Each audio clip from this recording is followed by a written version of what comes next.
Welcome. We'll be starting in just a minute as people are coming into the event.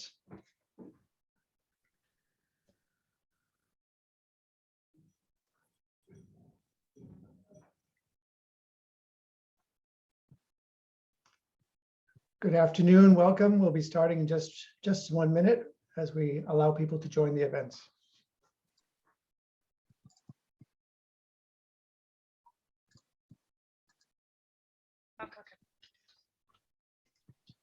Ciao, Gabriel.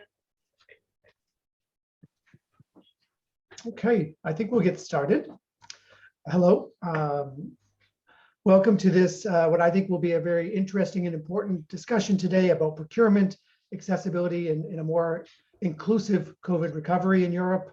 I'm James Thurston, Vice President for Global Strategy and Development at G3ICT. We are an international nonprofit organization set up about 16 years ago with support of the United Nations to focus on issues of technology and inclusion and rights of people with disabilities around the world. Before we go any further, I'd like to ask a colleague of mine to talk through some of the supports and features that we have available to make this discussion today more accessible. Julia, would you like to talk through those items? Sure. Thank you, James. My name is Julia Sarviro. I'm Senior Project Manager at G3ICT. I work with James. And today I would like to walk you through some of the session practices that will make our discussion today more accessible and convenient for everybody. So first of all, this meeting is recorded. It will be made available to public through G3ICT website. And we will inform, of course, all the participants and those who registered for the event. We have a card available in English, so you can switch the captions but by clicking on Show Subtitles in the menu, or you can also check for the link in the chat. We also have auto-translated captions that are available in French, German, and Spanish. Please also check the chat. The links will be there. Finally, we have international sign language interpretation available. You can always pin our interpreters by right-clicking on their videos. We would ask the panelists to keep the microphones muted unless you are speaking. To the audience, in case you would like to ask a question to a panelist, please use Q&A section. Not the chat. The chat we will reserve for any technical issues or just a general comments. Q&A sessions are scheduled a couple of times throughout the discussion, so you will be having the opportunity to ask the questions through different parts of our discussion today. And of course, if there are any questions left or any comments you would like to make after the meeting, please send them to our email, info@smartcitiesforall.org. Thank you. Fantastic. Thank you so much, Julia. As we get started, let me just offer a descriptive introduction of myself. I'm James. I'm a white male. I have gray hair, black eyeglasses. I'm wearing a blue shirt and standing in front of a white background with a couple logos from G3ICT, my nonprofit organization. So I'm really honored to be just one of the co-hosts of today's discussion, along with the European Disability Forum and Microsoft.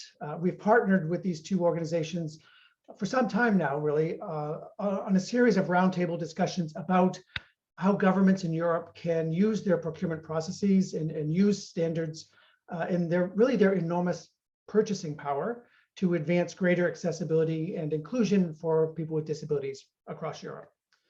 So together with those organizations and with leaders and experts from across Europe, we've really touched on some important topics like inclusive education and making sure that technology purchased by governments for classrooms is accessible and inclusive, places of employment in workplaces, and making sure that as governments buy technology that they use to run themselves, that those workplaces are also accessible and inclusive. And today we're going to explore together an opportunity to use the really significant digital transformation investments that are part of the European Recovery and Resilience Facility to use those to drive greater accessibility, not less, and greater inclusion for persons with disabilities across all the member states. We know that and see that the global pandemic has really accelerated digital transformation of governments and of societies. And we really need to avoid the risk of increasing the existing digital divide for people with disabilities if those recovery funds are not spent in a way that is inclusive and accessible, if those recovery funds are not spent on accessible technology, for example. So our goal today is to use this discussion to point governments, civil society organizations, and industry as well towards using procurement in the European accessibility standards to support an inclusive COVID recovery. With that, I'd like to ask our two partners to make some welcoming remarks as well. Humberto Insolera from the European Disability Forum. Humberto, would you like to make some remarks?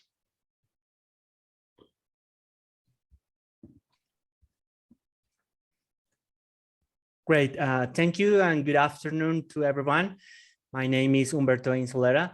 I am a deaf person. I am wearing a blue and black coat. I am from Italy and want to say thank you all. Thank you all for being here and thank you for being in this such a good event about procurement for a very good recovery after COVID-19. We need to say that ICTs play a vital role in everybody's empowerment, represent an enabler for inclusion and society. Additionally, ICTs have the potential to quickly improve people's lives and facilitating access to information, basic services, healthcare, education, and in general terms, society. Hence, Articles 9 and 30 of the UN Convention for the Rights of People or Persons with Disabilities emphasize that accessibility of ICTs is an integral part of the access rights of persons with disabilities. And several SDGs highlight the impact of ICT's accessibility in the development of global inclusive societies. But these technologies are not always accessible or available for everyone. We still have a long way to walk in front of us until we reach a complete and acceptable inclusive level of accessibility. In this regard, governments must be the main leaders in developing and implementing comprehensive policies and strategies for ICT's accessibility, and bear the duty of ensuring all citizens, including persons with disabilities, enjoy the same rights and opportunities. And the adoption of effective policies and standards at national level can create an enable environment for ICT's accessibility and thereby accelerate implementation of inclusive societies at national and regional level. And public procurement is one of the main instruments every government must implement and promote business and technological advances. Regarding the EU, much progress has finally been achieved last years when it comes to equal access to ICTs. We ratified various legislation, all led by the European Accessibility Act, the EAA, with a very strong ICT component. This creates clear accessibility related indications, together with the Public Procurement Directive and the regulation covering EU funding and investments. And to underpin this legislation, we also need technical standards suitable for industry, public administration, and users, because these standards build the foundation from which future inclusive innovation can emerge. This is happening in Europe through the standards for digital accessibility. It is worth mentioning how the Commission has understood the importance of consulting with persons with disabilities and their representative organization in all matters related to them.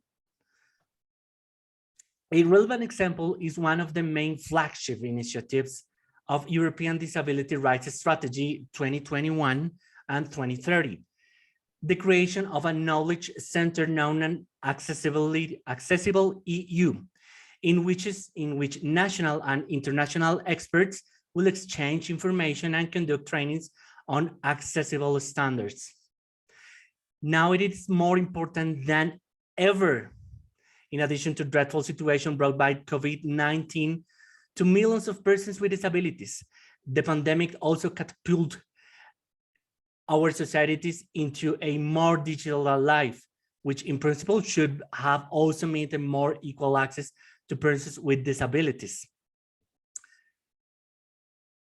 Unfortunately, due to the poor design of certainly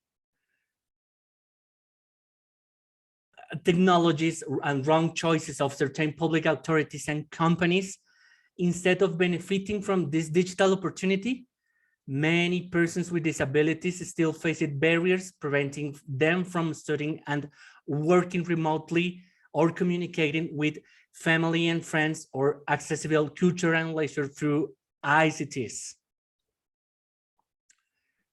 We are in the recovery process, still facing new obstacles, but with new tools and instruments such as the Next Generation EU and Recovery Resilient Plans that implemented.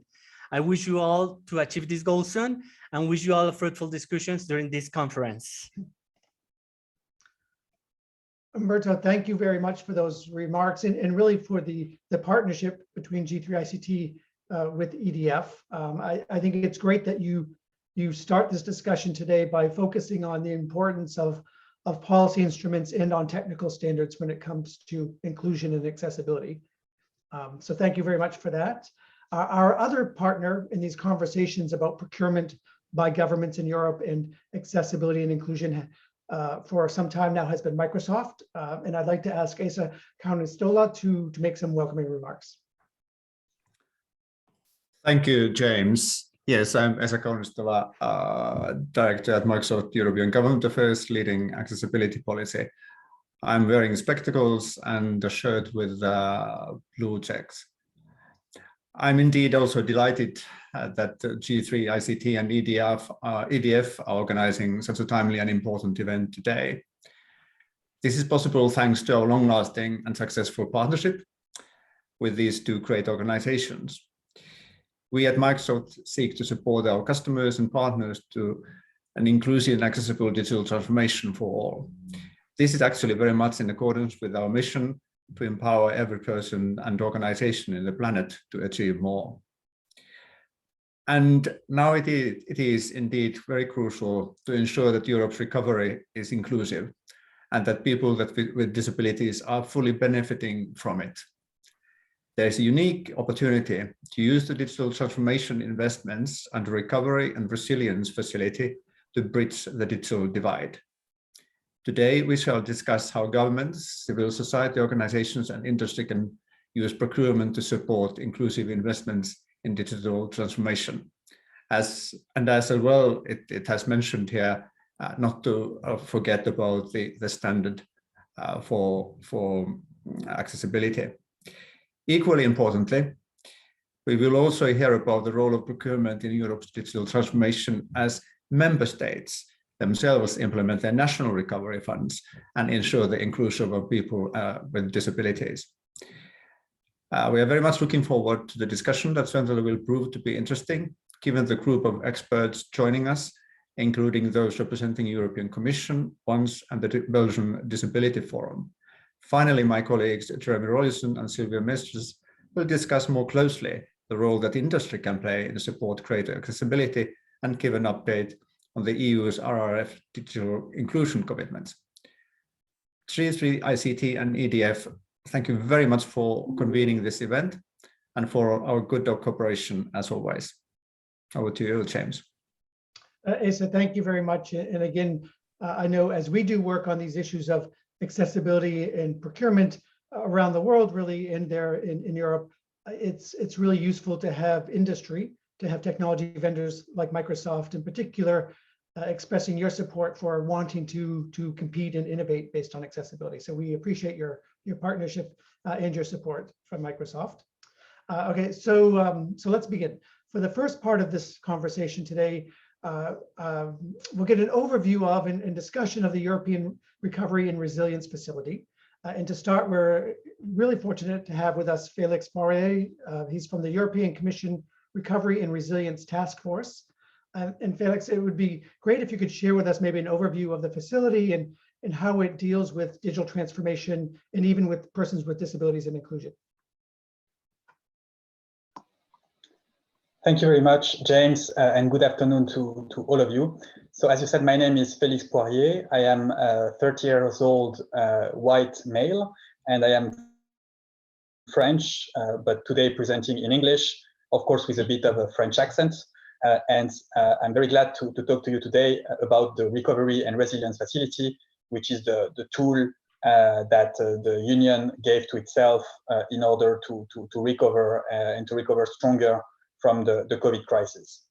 So I will start with a general background on the Union's response to the COVID crisis and on the Recovery Facility and Resilience Facility. I will then talk to you about the challenges linked to the digital transition and to inclusiveness, in particular for persons with disabilities, and how the facility addresses these challenges. And finally, I will give you a few examples of measures included in the national plans of member states, which are particularly relevant for the discussions of today. So starting with the first slide on my presentation, the adoption of the next generation EU recovery plan, which is the recovery plan for the entire Europe, took place in the summer of 2021.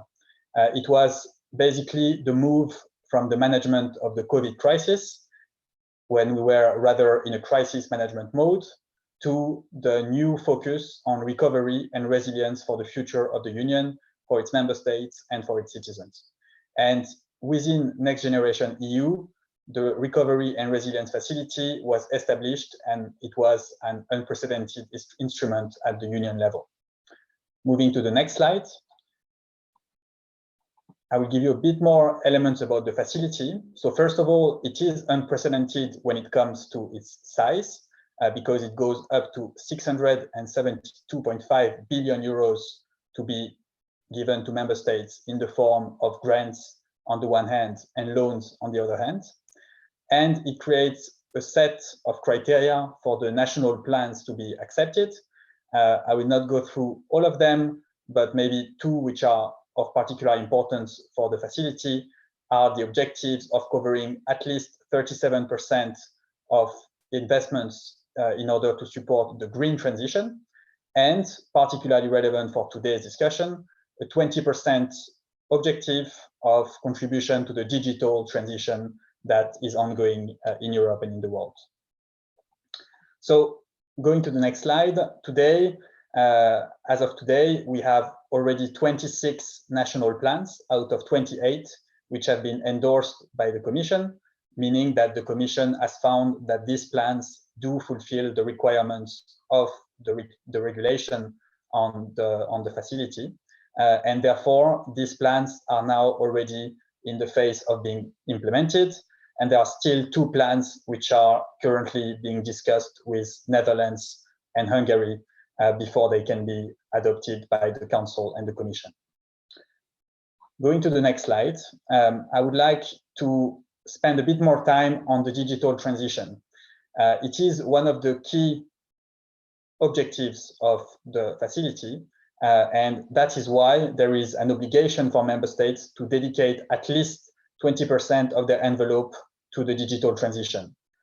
On average, what we have witnessed is that the contribution is higher than 20%. It is on average around 26% for all the member states. So these 26% amount to a very big amount of money. For the first 22 plans, it was around 117 billion euros.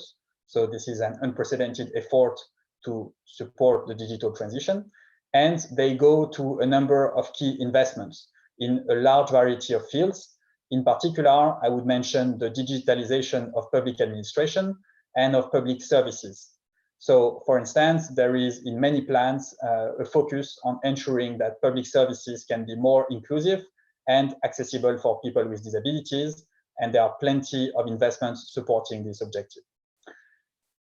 a key way that in which the recovery and resilience facility functions is to combine investments and reforms, meaning that we are not only spending money, but we are also reforming the underlying legal frameworks in the member states to ensure that our economies can be more resilient and that the investments that we make can be more efficient. So we are taking down administrative barriers and we are modernizing public services and administrations through very important reforms in the member states. In the field of digital transition, this relates to reforms of public administration, reforms of the regulatory framework, for instance, related to the 5G coverage, or reforms in the education field to ensure that digital skills can be promoted in the curricula. And finally, when it comes to the digital transition, the facility supports very significant cross-border projects. So, for instance, by financing 5G corridors, which go through the territory of several member states. Going to the next slide, I would now explain to you what is the contribution of the facility to supporting equal opportunities for all, and especially when it comes to people with disabilities. Of course, the Union recognizes and respects the rights of persons with disabilities to benefit from measures which are designed to ensure their independence, social and occupational integration, and participation in the life of the community. This is a general principle, and it is a general principle which member states must show has been taken into account when preparing their plans. So they need, first of all, to explain how their plan is going to contribute to equal opportunities for all, and how this objective has been mainstreamed. Mainstreaming is a very important word that we use in more and more in EU policies to ensure that throughout the national plans and throughout the different kinds of measures in the green, digital transition, or other types of measures, we try and member states show that they try to indeed mainstream the objectives of equal opportunities. One important obligation for the plans was to respect the recommendations that were given to each member state in the last few years in the context of what we call the European semester. And these recommendations, which are of a macroeconomic nature, they notably referred indirectly or directly to persons with disabilities. So where a member state had a specific recommendation to take care of an issue which relates to persons with disabilities, there was an obligation under the regulation to address at least a significant subset of these challenges. Another important element of the facility is that plans must contribute to the European pillar of social rights. As you probably know, the European pillar of social rights sets out a number of principles in three different areas: equal opportunities, fair working conditions, and social protection and inclusion. And all of these principles relate to the lives of persons with disabilities. So addressing the issues of the pillar of social rights also required to look more in details into the situation of persons with disabilities. And actually in the RF, so in the regulation and in the facility, we also have specific pillars, and notably two pillars related to the digital transition and to social cohesion, which are particularly relevant when it comes to the specific inclusion and integration of persons with disabilities.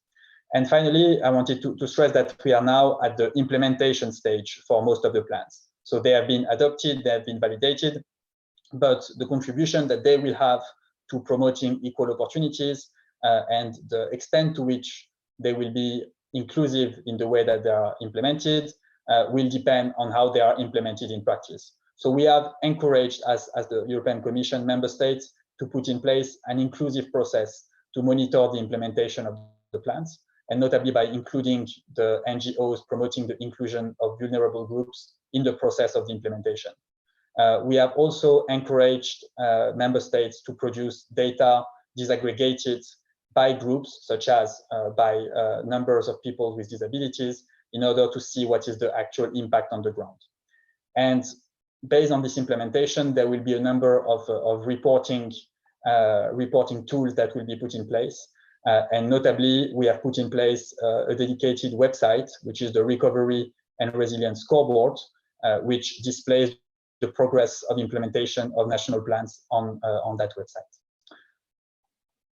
Now, if you allow me to go to my next slide, and it's actually the last one that I wanted to discuss with you today. I wanted to give you a few examples of measures in national plans which relate to the inclusion of persons with disabilities. It's important that I say again that the Recovery and Resilience Facility is implemented by each member state through a national plan. So building the plan was a responsibility of each member state. Member state decided what to do and how they wanted their plan to look like. Of course, as long as they actually respected the framework of the regulation and the framework that we have given to ourselves for the entire union. Each plan contains a lot of measures. Actually, we have a lot. We have more than 4,000 measures in total in all the plans. And I wanted to discuss with you a few which are relevant for promoting equal opportunities for all, in particular the inclusion of persons with disabilities. So I noted a few sectors where you can find such measures. It's not an exhaustive list, but it gives you a better overview of the type of reforms and investments that we are supporting to the facility. To give you an example, in the field of social and employment support, the Italian plan contains a very encompassing framework law on disability, which has been passed by the Italian government recently, and which was actually a commitment taken by the Italian government before funds could be disbursed from the facility. So this reform included, for instance, the strengthening of the offer of social services by social district, and the revision of the procedures for assessing disabilities in Italy.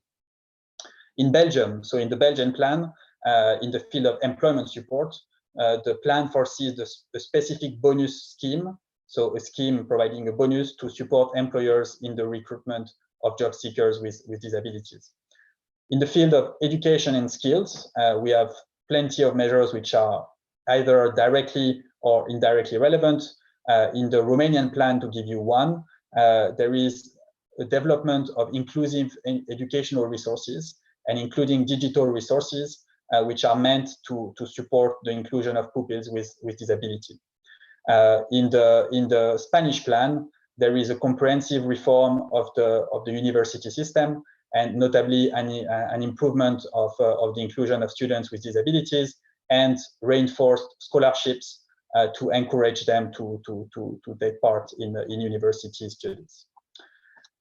In the field of accessibility, which is very broad, we have measures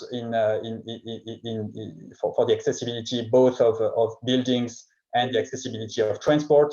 To give you maybe a few examples, in the Latvian plan, we have a reform meant to accelerate the renovation of buildings to make them more sustainable and to adapt them to the needs of persons with disabilities. In the Portuguese plan, we have a measure called Accessibility 360, which is also aimed at improving accessibility for people with disabilities in all public spaces, public buildings and dwellings, and this is meant to apply throughout the Portuguese territory. In the field of mobility, which is also quite important, I came across the example of the Croatian plan, which aims at improving the system for persons with disability to exercise their rights in the field of mobility. So there will be, under the Croatian plan, a new single document for persons with disabilities, allowing them to exercise all their mobility rights. So this will largely simplify the digital public services in the field of transport in Croatia, and it should improve access to both mobility and other digital public services in that country. And finally, a field that is particularly important for our discussion today, more broadly, the digital field.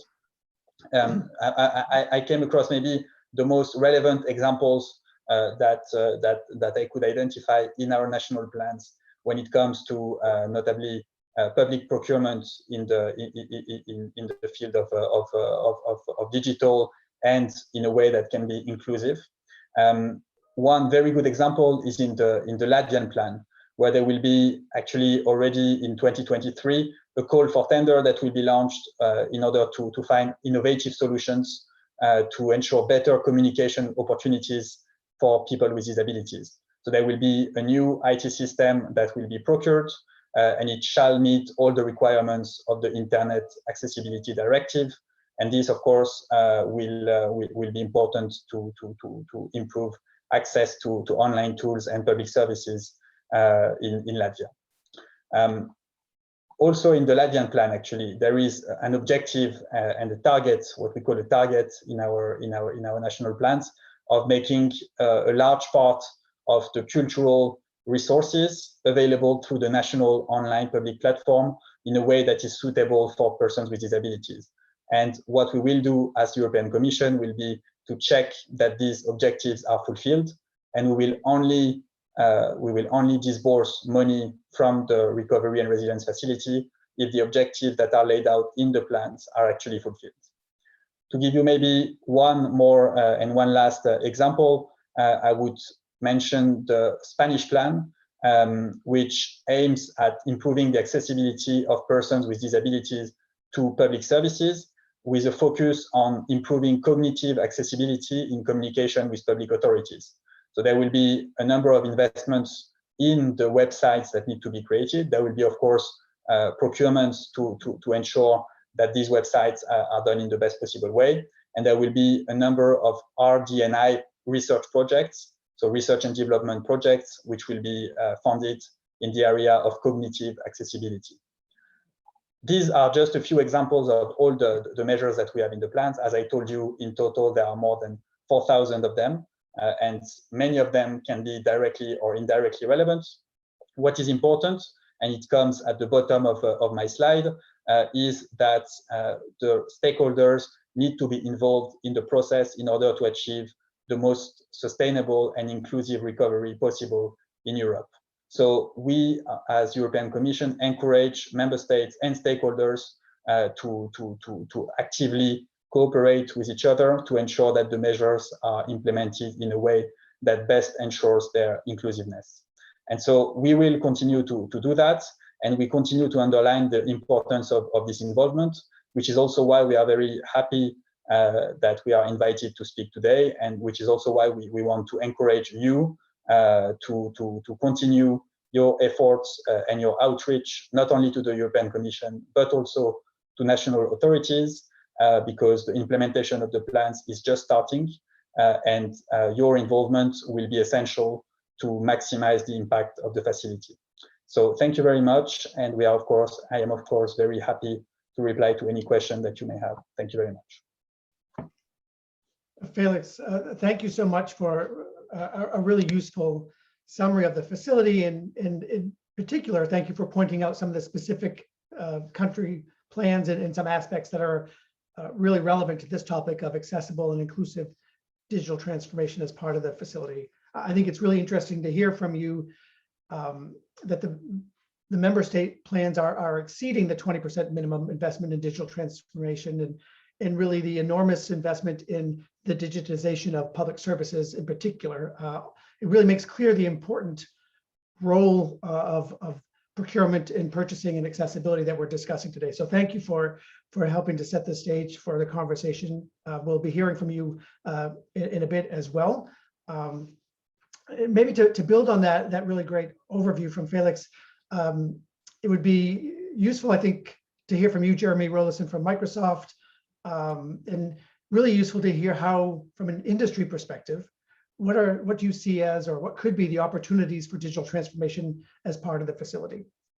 Jeremy?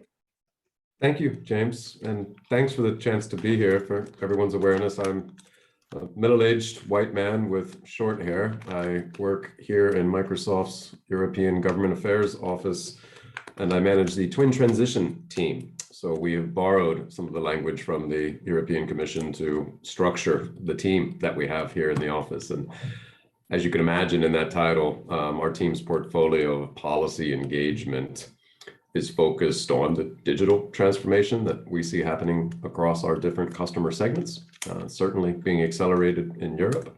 Our CEO mentioned that, during the pandemic, we saw, I think, 2 years of digital transformation in 2 months. Now there's good news and bad news in that, I think.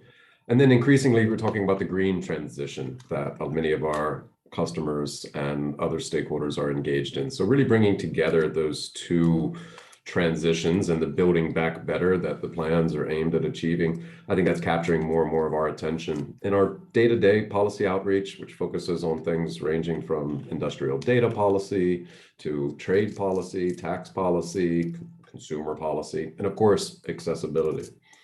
And I think our experience during the pandemic was, on one hand, again, there was this accelerated digital transformation, but we were thankful, I think, across the board that we had digital infrastructure to fall back on, and it allowed people to continue to go to work. It allowed people to continue to speak with family members, stay connected, stay entertained in many instances.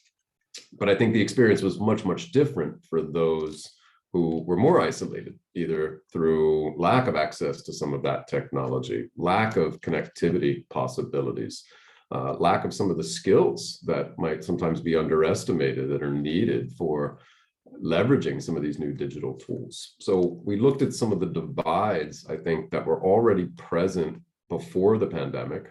We talk about data divides or digital divides. A lot of our conclusions there, I think, were only confirmed by what the pandemic highlighted.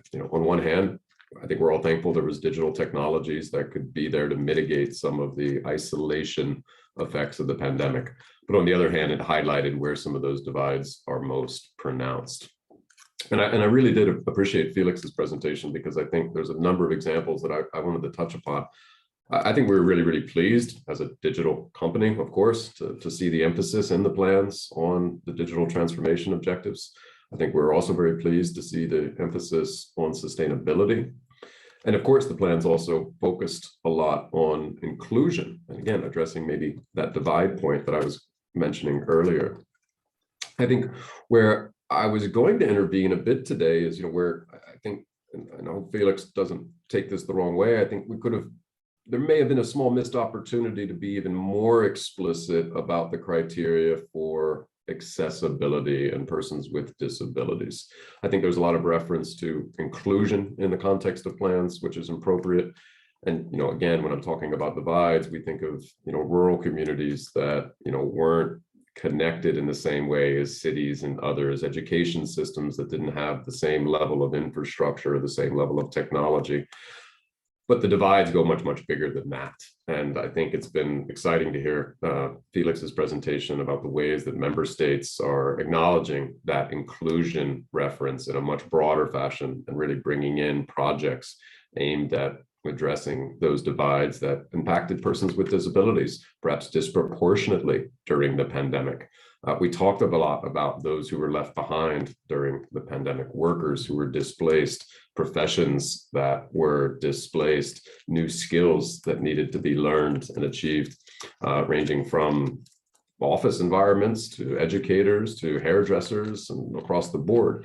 But I think in a community like this and with some of the stakeholders that we work with, I think I can appreciate that some felt as though the accessibility community or persons with disabilities might not have had the same explicit references in the criteria for national plans as you may have hoped.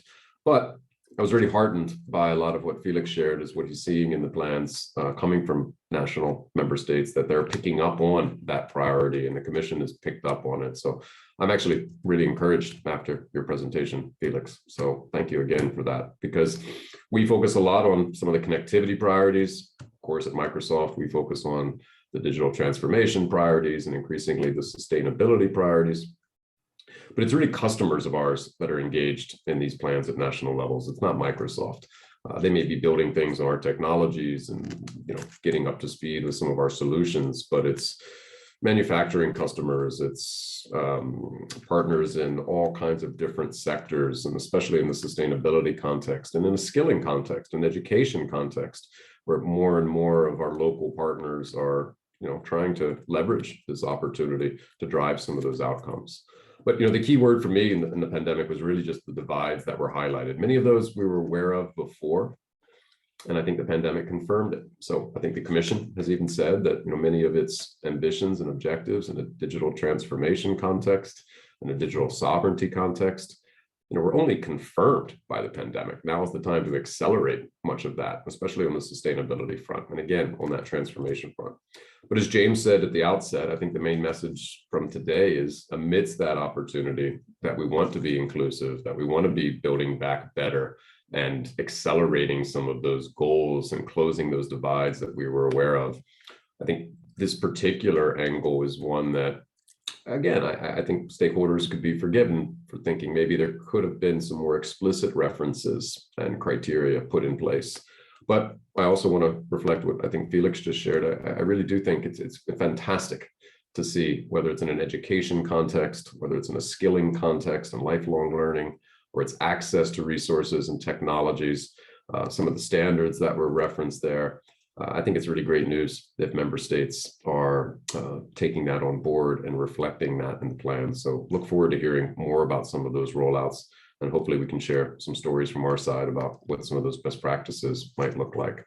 So thank you again, Félix. I really can't say enough. I think that was really encouraging, and look forward to hearing more and hopefully answer any questions that you all have. Jeremy, thank you so much for building on the remarks in the overview from Félix, and for really, I think, adding an important perspective from a technology company. I think it's really encouraging to hear your optimism about the potential for using these digital transformation investments.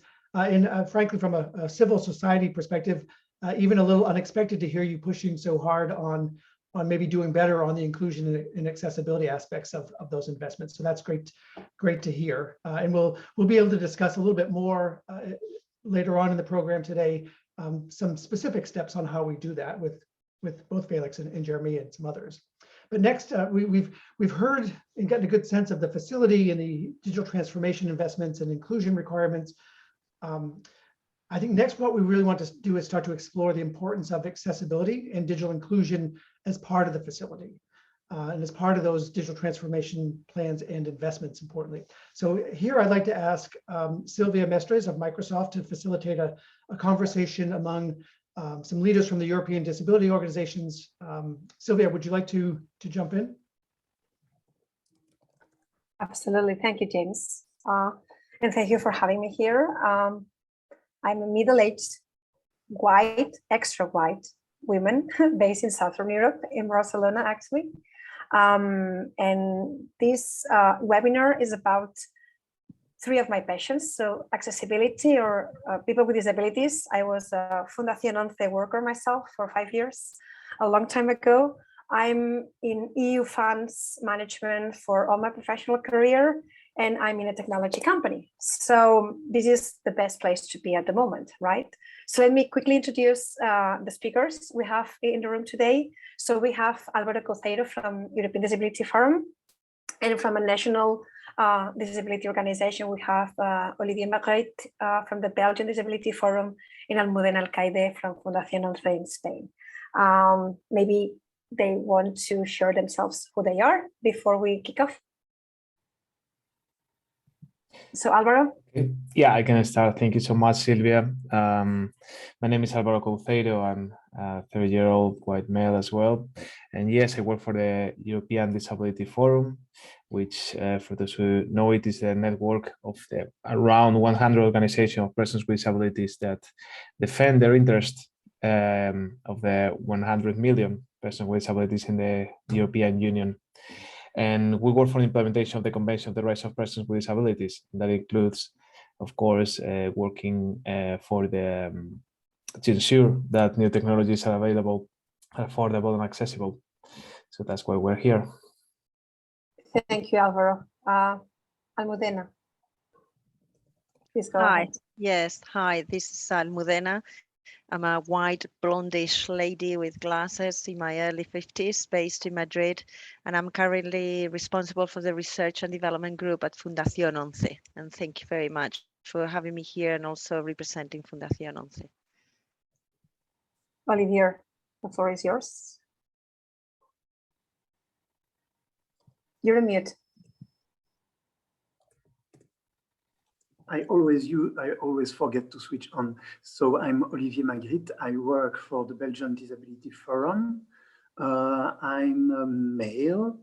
I am in my mid-50s. I used to have a lot of brown hair, and now I have a lot of salt and pepper hair. I don't know if the expression exists in English, but in French it does. I am Belgian and my mother tongue is French, which explains my accent, and I will be in competition with Félix Poirier on this topic. Thank you so much, Olivier. Since I think that most of the attendees, besides I think James and Jeremy, we are not English native speakers. I think we are among friends, right? So heading to the questions. The first one is, and Félix was addressing and pointing out some of the investments under the recovery, under the national recovery plans. But how well do you think, from the NGO's perspective, are the current recovery plans, digital transformation investments and strategies account for inclusion? So how inclusive you think these digital transformation investments are in the countries you have visibility on? So maybe from a European perspective, you can start, Alvaro? Yeah, perfectly. Okay, so about the particular about the country digital transformation strategies, we have a good basis.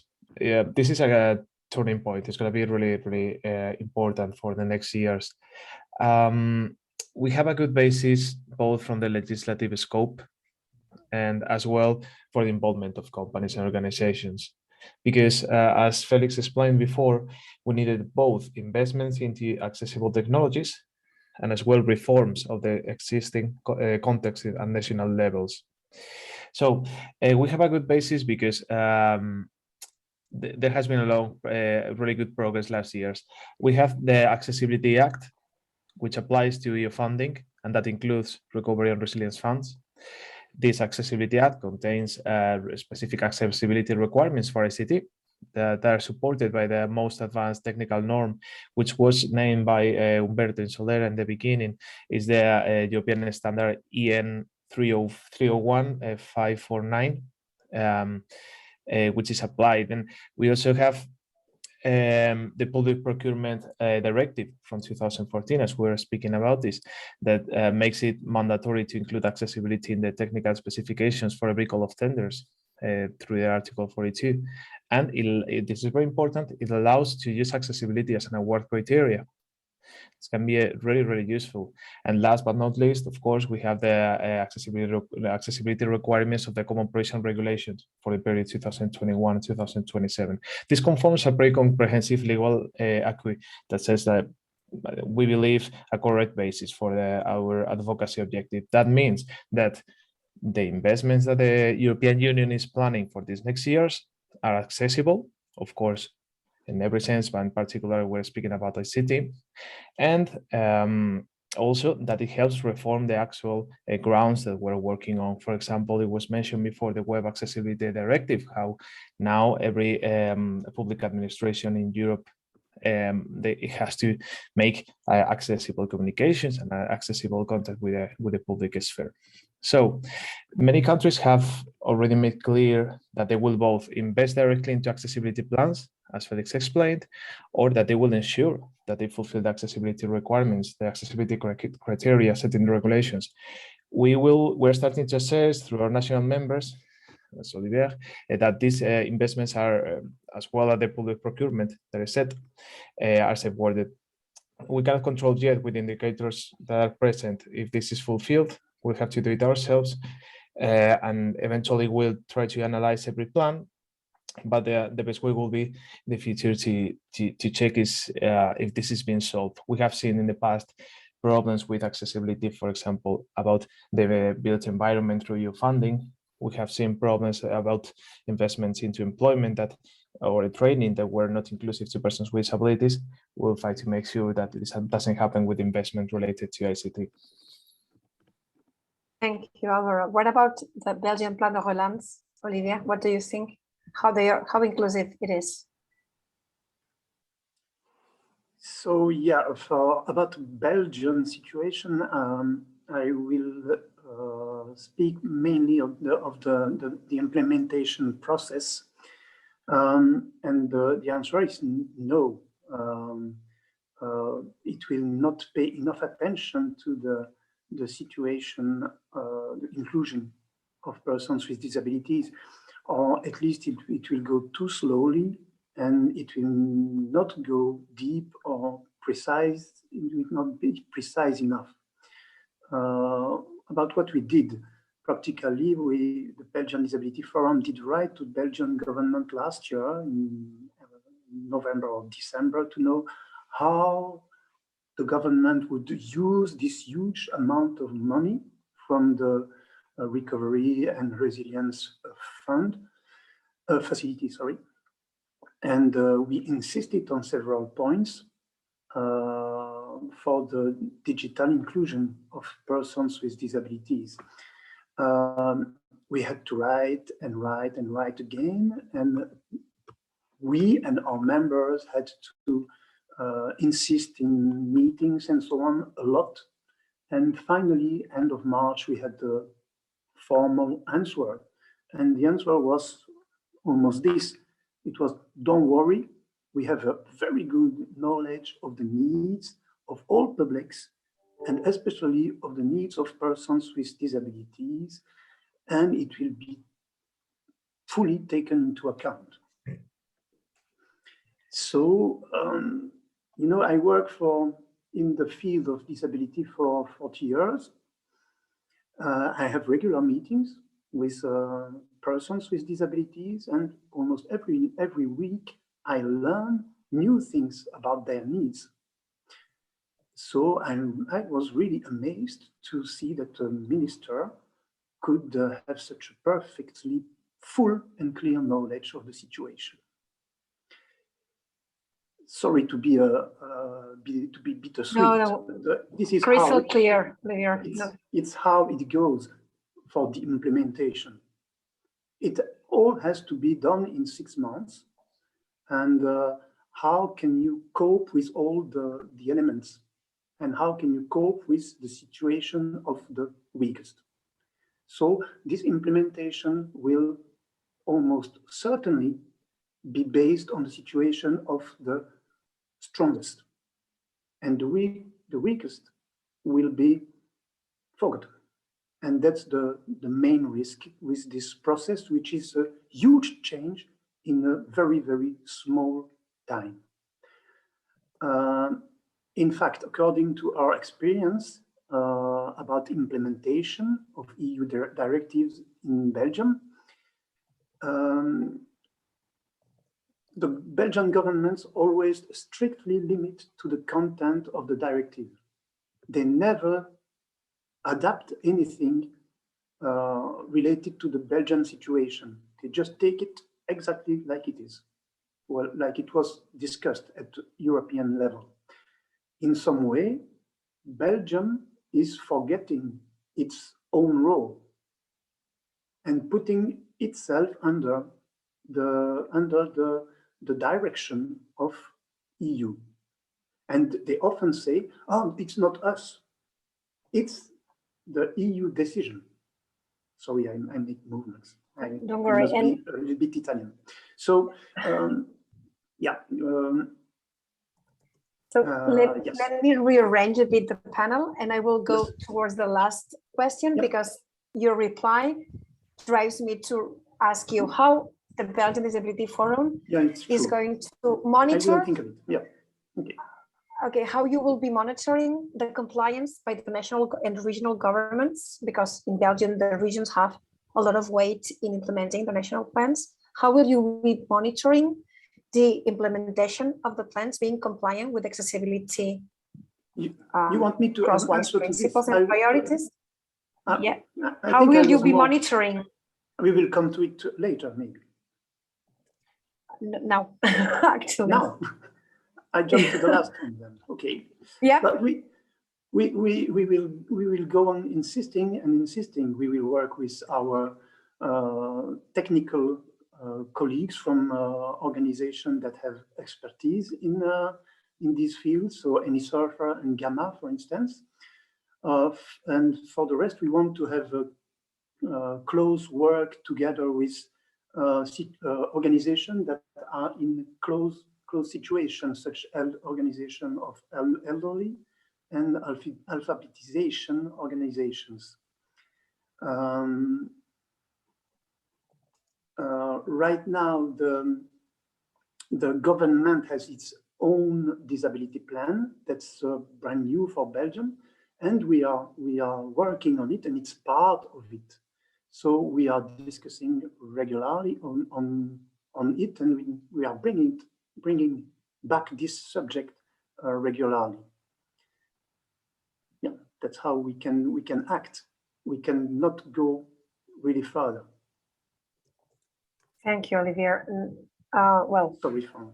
No, don't worry. Belgium, besides hosting the European institutions, I think we have room for improvement everywhere. So going south to Spain, Almudena, let's go back to the first question, and you can connect it with the last one. So how inclusive you think the national recovery plans are addressing accessibility in ICT, and how will Fundación and the rest of NGOs will be monitoring how the governments are implementing and being compliant with these rules?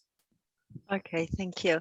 Yeah, well, in Spain, like Félix was saying, the plan is well underway, the Recovery and Resilience Facility Plan, and directly from the government, we've had a few initiatives already in form of strategic projects for economic recovery and transformation in lots of several topics like energy, health, social services, etc. We've had the second national plan of accessibility also attached to this funding, the social services modernization and digitalization plan that Félix was talking about earlier on as well. So yeah, we've had a lot of quite a few expressions, calls for expression of interest in to guarantee the effectiveness of this plan and to assure efficiency in the development of these projects. So far, we've had 33 calls for express of interest. So yes, I mean, there've been a few strategies accounting for inclusion of persons with disabilities. Actually, we believe that our participation in these strategies and programs and calls would have been enlarged and could be improved if they mentioned more explicitly, like Jeremy was saying, the inclusion of persons with disabilities as an award criteria. And our strategy has been to participate directly or indirectly in as many as possible of these calls and resilient and recovery facility-based programs. For example, we've placed a global smart technological platform for an inclusive and accessible usage of the Spanish language. We've co-designed test environments and for the development of accessible vehicle technologies. We've worked and planned programs on and projects on assistive robotics platforms, accessible video conferencing platforms. We've worked together with the Royal Patronage of Disability and launched a variety of initiatives to do with education and employment. We've also placed a global poll for research and development in accessibility and inclusion, with a series of interrelated solutions based, all of them on artificial intelligence and other disruptive technologies. We've also planned a global social data hub with data to share in a federated way, data about disability and accessibility. And that takes me to the third question that you were asking me: how is it that we are going to monitor? And we've found like a niche of being able to enter in many programs and calls that have not got inclusion as mention inclusion explicitly, but we've found a niche, and our strategy has been based on and what we've called inclusive artificial intelligence. And so it's a way forward, a digital transformation. And this niche is been into two major problems that the digital transformation has when artificial intelligence is applied to it, and is the data quality in terms of bias of these data with regard not only to gender, but to highlight that the bias is also towards disability and accessibility data. So we found that that's a way to enter many of these goals. Also, the need for data sources is well known that for the technologies based on these disruptive technologies, they need data, they need lots of data to run and to operate and to train these algorithms. And so we've kind of created this huge, big data lake of data with for accessibility and for disability. And it's also a way of supporting and promoting the development of new technologies that come into this recovery and transformation facility. Thank you very much, Almudena, for this sort of overview what you're doing in Spain. Last but not least, and we have a couple minutes left, Alvaro. So how, from the European Disability Forum as an umbrella organization, how are you planning to join efforts with the Commission in this and pushing the national governments and the regional governments in monitoring this compliance? Because we have the do not significant harm principle very strictly applied to sustainability in all investments. Will we see any do not significant harm on accessibility maybe? Or what do you think? Well, we hope not. Just as general overview about how are we going to do it with the support and through our national members, as Olivier explained, also with the support of organizations that are associated as Fundación 11. This is the way that the umbrella organization, we have to analyze particular plans at national level, and then and also as well the operational programs of ERDF and ESF Plus, and then advocate with national governments and so on. We work closely with the Commission. We have worked with them for the development of these regulations, and they have heard us, and now is the moment for the implementation. Now is a moment to work at national level while we still try to ensure that the Commission takes into account these regulations that we were speaking about before. Afterwards, the other job that we'll have to do is to open channels for national organizations, for beneficiaries, for persons with disabilities, to channel complaints whenever they see that these investments, the accessible investments, are not fulfilled. So then we can gather them and boost our advocacy job at European level. We also will plan to do two things. First, we'll do workshops with national organizations so we can coordinate and try to do the best analysis and assessments at national level. And at the same time, we'll plan European-wide researches on the main funded projects to guarantee, to ensure that they have been made accessible, and then in the end develop a full report on the achievements, the deficiencies, and perhaps the missed opportunities. But in general terms, the most important phase will be to support our national members now at the implementation phase. Thank you so much to the three of you for having this umbrellas overview and national overview. Let me give the floor back to James for the next roundtable. And thanks so much. Gracias. Yes, absolutely. Thank you so much, Silvia and Almudena, Olivier, and Alvaro for those insights, and really for, I think, making real the point that Félix made at the very beginning of our conversation, which is how important it is for disabled persons organizations and civil society to be actively involved in defining these plans and making sure that the procurements and the implementation of these digital strategies is accessible and inclusive. Before we move on to the next speaker, I did want to point out that there is a question from Ben about the goals under the facility and whether or not they're SMART goals, which I think means specific and timely and measurable. And I don't know if Félix, if you or Jeremy might want to check out that question in the Q&A. And next, so we've heard about I think the urgency of making sure that these facility investments across the member states are accessible. And now I think it would be really helpful for us to understand how these investments relate to current and even pending European accessibility and inclusion policy and standards activity, and how those policies and standards might guide the facility investments. So I don't think there's anyone better situated to make these important linkages of the facility to European accessibility and inclusion policy and standards than our next speaker, which is Inmaculada Placencia-Porrero from the European Commission. Ima? Hi, good afternoon to everybody. It's really a pleasure to be with all of you and in this very interesting meeting. I think indeed, I was particularly pleased to see in the interventions, first consensus about the need of having digital investments to be accessible. Second, to have such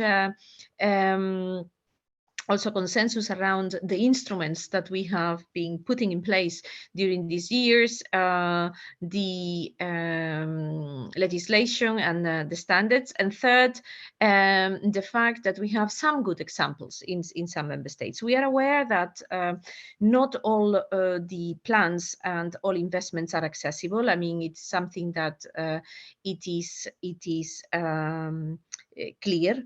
We have heard from the disability organizations, but we also have heard some good examples from my colleague Félix, and this shows a change in trend. And that change in trend, it's really, I think, reflecting, as I said, these policies and legislations that we have been having and how we have accompanied the legislation.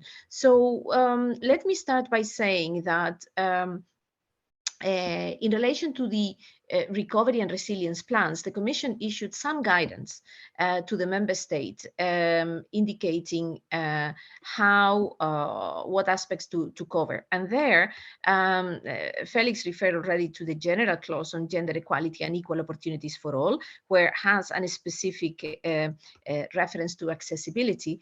But there is a second document, also a guidance provided, which I really think it's important, is a document with the staff working document 2021-12, and is part one of 2 parts, and it's again a guidance to member states on the recovery and resilience plans.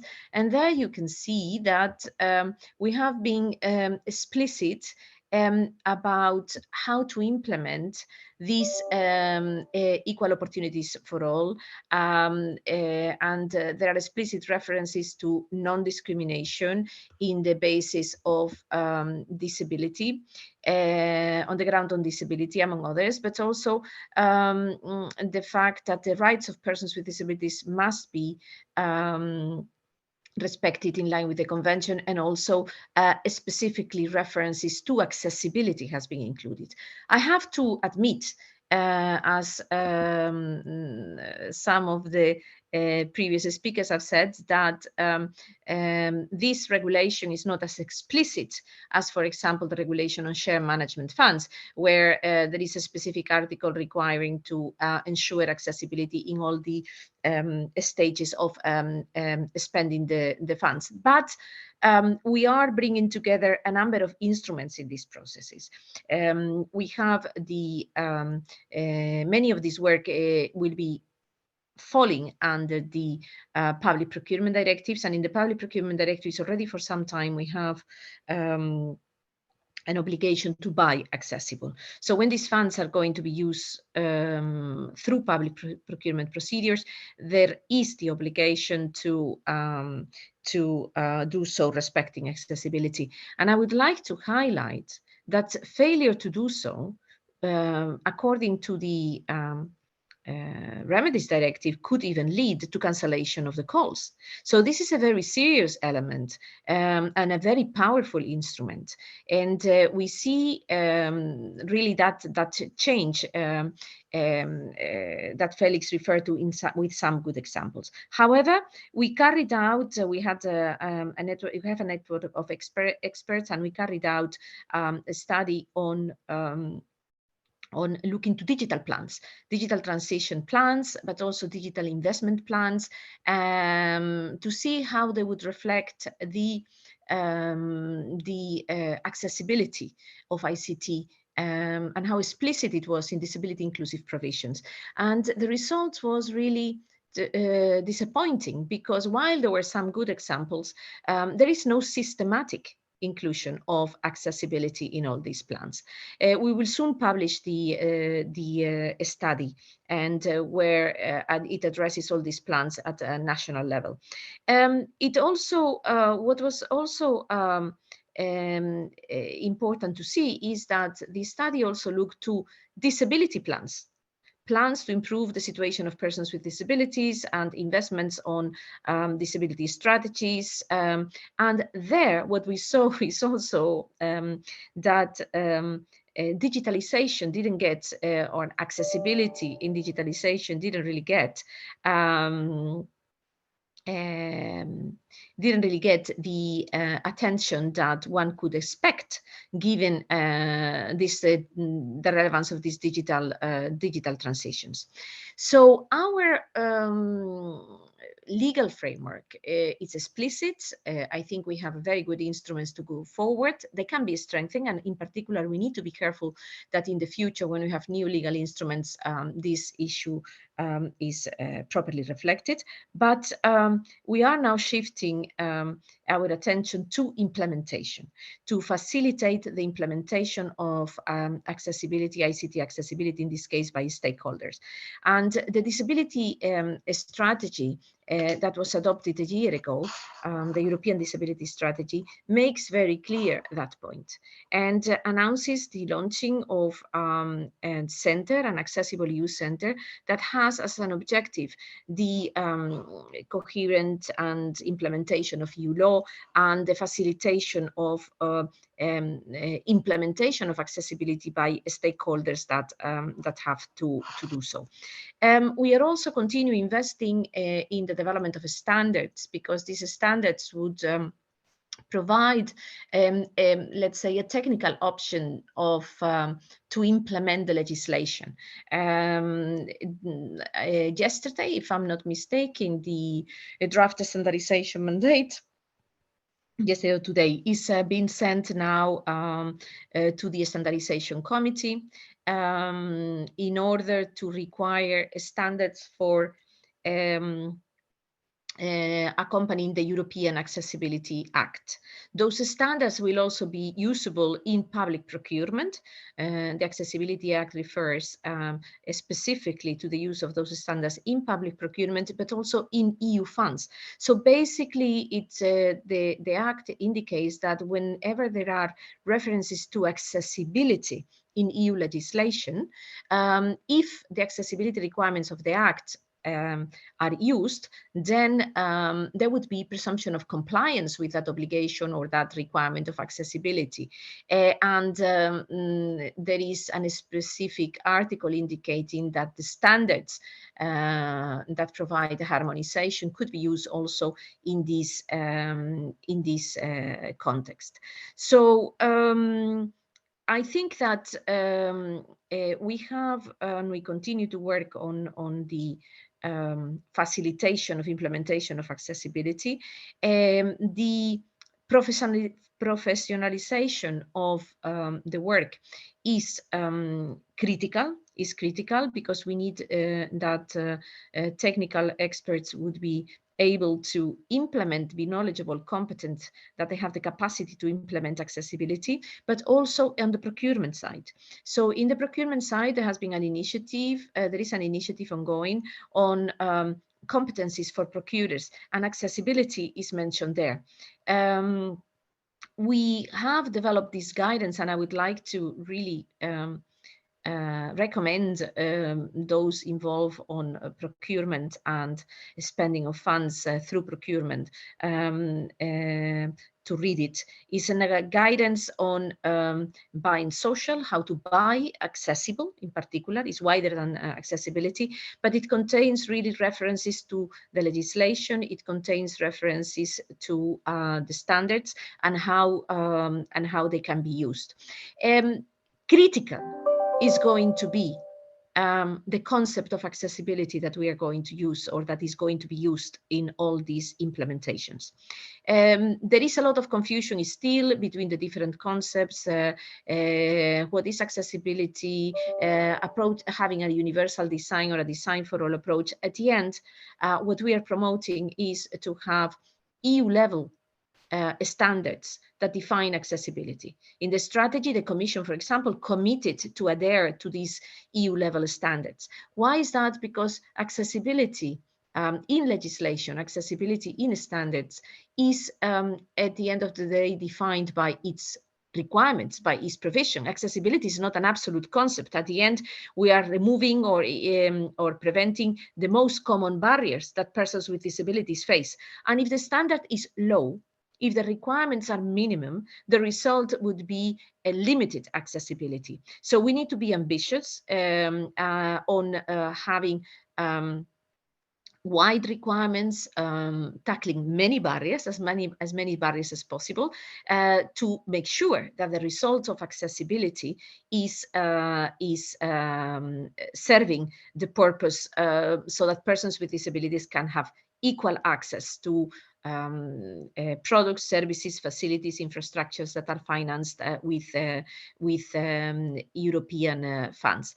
Let me also say that in the funds, when we're talking about service or investments on services, it is really important also to promote the notion of reasonable accommodation, and that there are funds reserved to provide that reasonable accommodation for persons with disabilities, because only when accessibility goes hand in hand with reasonable accommodation, we will achieve the equal access to the rights. This is a little bit how I see the recent developments, and I think that there is a positive trend, but we need to anchor that trend, and we need to facilitate by dressing up the instruments, increasing the attention paid to instruments that will facilitate implementation. So thanks, James. I give you back the floor. Great. Thank you so much, Ima. And don't go too far away, because we'll be pulling you back for the final minutes of our discussion today. I think we've heard an enormous amount of useful information about the facility, in particular, the inclusion in digital transformation aspects of the facility. We've certainly heard from some of our civil society and disability organizations in Europe, those colleagues, about the importance of accessibility as part of those investments. Ima, you always provide us a good framework about the policy and standards, and I like the use of the term ambitious and wanting to be ambitious, and maybe we can use that as a segue. I'd like to maybe pull in you, Ima, Félix again, Jeremy, and Alvaro, just for some final thoughts as we wind down today's conversation, final thoughts on looking forward. What specific steps should member state governments be doing today to ensure greater focus on accessibility and inclusion of these digital transformation investments under the facility funds, with the facility funds? And maybe we could just hear briefly from each of you. I'll just sort of do a round robin to you on really sort of action-oriented specific steps that member state governments should be doing. And if you want to add a little something about how civil society organizations can support that progress, or industry can support that progress, absolutely do. And so, Alvaro, maybe start with you about ideas on specific steps that as we move into implementation of these plans, specific steps that member state governments can be doing to ensure a focus on accessibility and inclusion. Sure. Thank you so much. About these steps, briefly, I think three main steps which can be supported with European funding could be, first of all, of course, the development. We're speaking of accessible technology. for which procurement is one of the most relevant tools.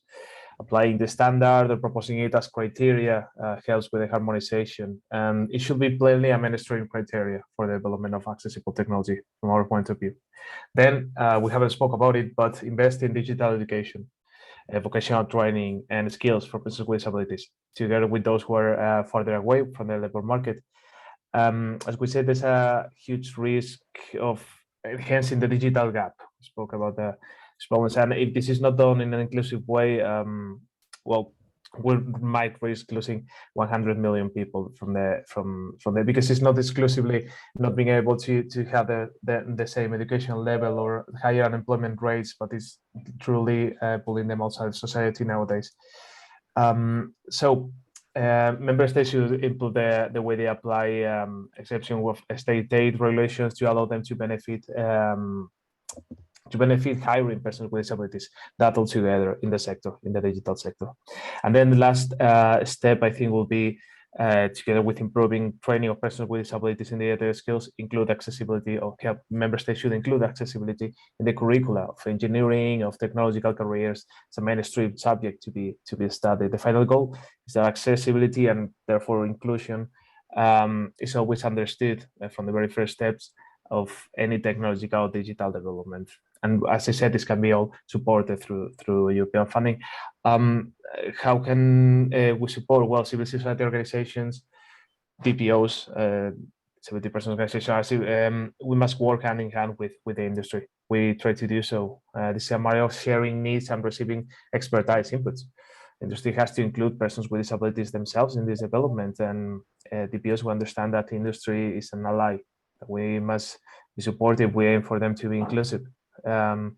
This goes from the programming phase, as we have already worked in the regulations, to the implementation. And industry must ensure that they do not use recovery and resilience funding for non-accessible discriminatory projects. There, DPOs, we must assess these investments and support them when needed with knowledge. Thank you so much, James. Yeah, thank you so much, Alvaro. Those are really great inputs, and I like the sort of systemic approach, including looking at skills and connectivity and other issues that are critical. So thank you for that. Felix, maybe next to you with some of your thoughts from your really unique perspective, looking at all these country plans. Any specific steps or actions that you would recommend for governments to take to make sure that these digital transformation investments are accessible and inclusive? Thank you, James, and thank you very much to all the speakers. It's actually very nice to hear so much feedback from all of you on how the plans are actually seen by the stakeholders who often know better than we do about what are the actual needs and the specific needs in each of and all of the member states. Maybe I just wanted to say one word, because we have heard quite some, I would say, mixed feedback about what the plans have actually done for inclusiveness and especially for persons with disabilities. And I want to say it's not something that surprises me, and it's not something that would be surprising for the Commission in general. We have actually adopted for each of the plans an assessment with a very detailed document about what we felt was good and not good. And actually, we have lots of plans. We have we have some mixed feelings as well about the level of taking into account these important issues. And this is why, as I've said before, we try now to move and to look forward and to look into the implementation of the measures. And we know what the plans are, and for most of them, they are now final in the sense that the overall planning is there, but implementation is everything. So implementation is everything, and for most of the plans, we have actually in the member states management committees or committees, however they are called, which are really in charge of following the plans and the way they are managed. In these management committees, stakeholders are represented. So we always encourage stakeholders, and in this particular case, disability associations and all organizations from civil society which want to have a say, to actually get in contact with the national authorities, to try to find out what these management committees are about, how they function, how to get involved in their work, because this is a place where influence may be achieved, and where you could achieve results on the ground. So that would be the very let's say, targeted advice that I would give to stakeholders. And it's not an advice that I give only to stakeholders, it's the advice that the Commission actually gives to all member states. And Inmaculada kindly pointed to the guidance that we had published, and indeed it's something that I did not mention in my presentation, but it's something very important. We have given guidance to member states on what we see as the good way of dealing with notably inclusiveness issues. And part of this guidance is to actually involve stakeholders at the national level in the implementation. So member states are encouraged from our side. We also try to ask stakeholders to go from their side, and we hope that there will be an inclusive process in the implementation. We know it's not always easy. We know it's not always perfect, but one can only try and do more. And maybe one other element on which I heard several times today is the aspect of data, and the need to achieve more disaggregated data. This is something on which we have also pushed member states, and it is something, I mean, not only in the context of the facility, but more broadly, it is something that is becoming more and more crucial in many EU policies, and on which I think we should continue to encourage member states to make significant efforts, because indeed that is something that we find difficult in our day-to-day work, and I'm sure you have the same experience. The lack sometimes of such disaggregated data, and it is something essential if we want to go even further in the future. So one more element to take into account. I think that Alvaro was mentioning digital education. Well, digital education is something that is in most of the recovery plans. Now, to make this digital education also accessible and inclusive, we will need to get member states I mean, really aware of the problems, and we will need them to take into account the views of stakeholders. So once again, another call for you all to get involved with your member states. The Commission is also always happy to receive feedback, and the Commission engages with stakeholders in many different fora. You have heard Inmaculada, who is really the expert in the Commission about disability issues. But we are always happy to hear your views, and we encourage you to really get involved also at national level. Thanks. Félix, thank you so much, and it was great to hear you mention a few very specific steps that member states can take, and others as well. And I like that you mentioned that implementation is everything, which is where we are now, and so that's really a great sort of rallying cry, which I appreciate. Jeremy, maybe next from you, from an industry perspective as well, actionable next steps of how member state governments should be focusing when we get to this implementation stage. Well, listen, my answer is similar to Alvaro's. You know, I think he laid that out, you know, quite clearly, and Felix as well. I think there's an awareness angle that everyone has a responsibility to play here. So whether it's DPOs, it's industry, it's communities locally, it's national governments, there is an exchange of this.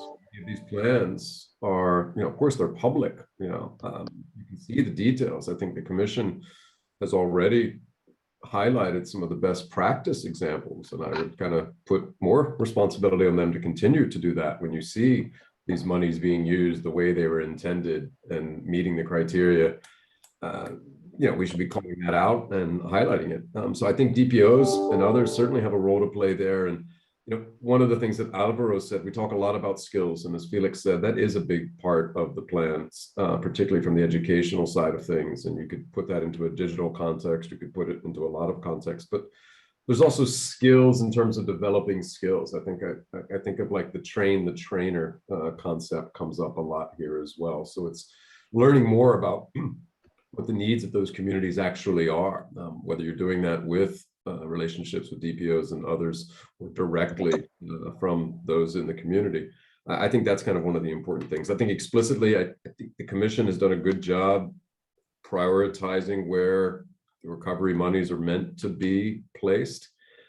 There's still a margin of maneuver for member states to, and that's appropriate, right? And I think it's just on this accessibility angle, and as Félix recognized, and as we started out with the outset, there is a margin of maneuver for member states to tick their digital boxes or tick their education boxes and make sure the plans are doing that. And there just needs to be a more powerful reminder of the importance of that inclusion criteria as well. Being as inclusive as possible, without any pun intended there. It's more making sure that when we think about inclusion, we're not just thinking about some of the geographic communities that were displaced in the pandemic, but also thinking about some of those populations in particular, not just from particular professions or particular sectors that have transformed in ways that are never going to be like before. And even if I think about the sustainability context, we're trying to invest more in renewable energies, move away a little bit from that and think about inclusion a little bit more explicitly in the context of persons with disabilities, and actually making sure that there's dialogue with organizations who can talk more about the needs. And I'm not even talking about digital in this context. There's still plenty of monies available outside of that space that don't need to have any digital element to them. At Microsoft, we have an interest in all things digital. That's obvious. But I do think that learning more about what the actual needs are and what type of skills are needed from an employment perspective, as Alvaro mentioned, I think that's going to be one of the most important steps. Fantastic. Thank you so much, Jeremy. It's always encouraging to hear such alignment of actions from industry, civil society, and government. And we're a little bit over, but Ima, I absolutely would love to hear from you. Any sort of specific actionable steps that you would advise member state governments to take as they implement these plans.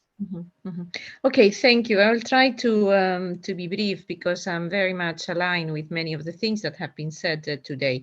I would like to complement the